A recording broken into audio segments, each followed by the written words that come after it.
It's very unfortunate what happened, but at least we hope that this will be an alarming event, calling for the international community to wake up and realize how serious this threat is.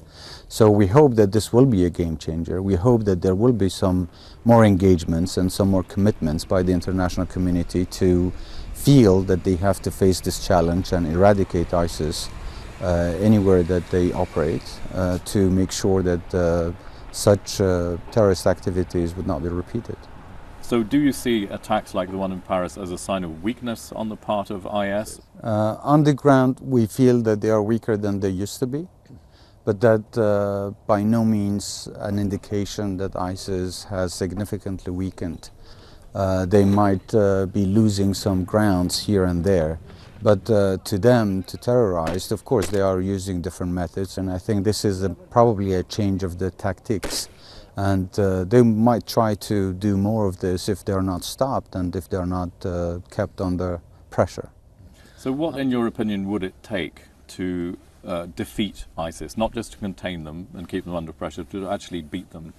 It's very important to militarily defeat them, because once they lose territory, that means no areas for the jihadis from all over the world to come to, so they will probably lose their attraction sites, and they will lose their capability to recruit locals.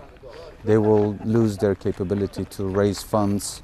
So military defeat of ISIS is the beginning of the total defeat of ISIS, but that by no means is the end of them. To do this, we also believe that there has to be an international community's real engagement to cut off their movement, to dry out their financial resources wherever they may be. And more importantly, it's mostly for the Islamic countries to fight ISIS with a more moderate version of Islam's ideology. If the international community is not ready to send troops and to on the ground engage with ISIS, then they have to provide sufficient support to the forces that have effectively been fighting ISIS. And I mean the Peshmergas. The Peshmergas have been the most effective force that have defeated ISIS, that have pushed ISIS out. Now, you, of course, as Kurds, you're pushing forward, but you're pushing into territory you regard as your own. And there's a limit to how much further you can go, because you don't want to go into, say, Arab or Sunni areas. That puts quite a limitation on it, doesn't it? We do have these geopolitical limitations. We cannot go beyond certain areas where we don't believe it's a part of Kurdistan.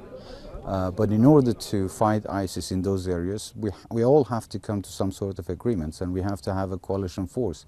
In this case, we do need Arab forces capable of fighting, and also those forces have to be carefully selected, which do not create any sensitivity with the local populations. When you say Arab, you mean outside Arab countries. Do you think they should get involved? Not necessarily. If Iraqi forces are capable of fighting ISIS and drive ISIS out of these territories. Are they? So far we haven't seen. I mean, we've seen some progress, but so far it hasn't been a very decisive force to completely defeat ISIS. Now, if the West and the outside powers do what you think they should do, how long do you think it would take to defeat IS completely?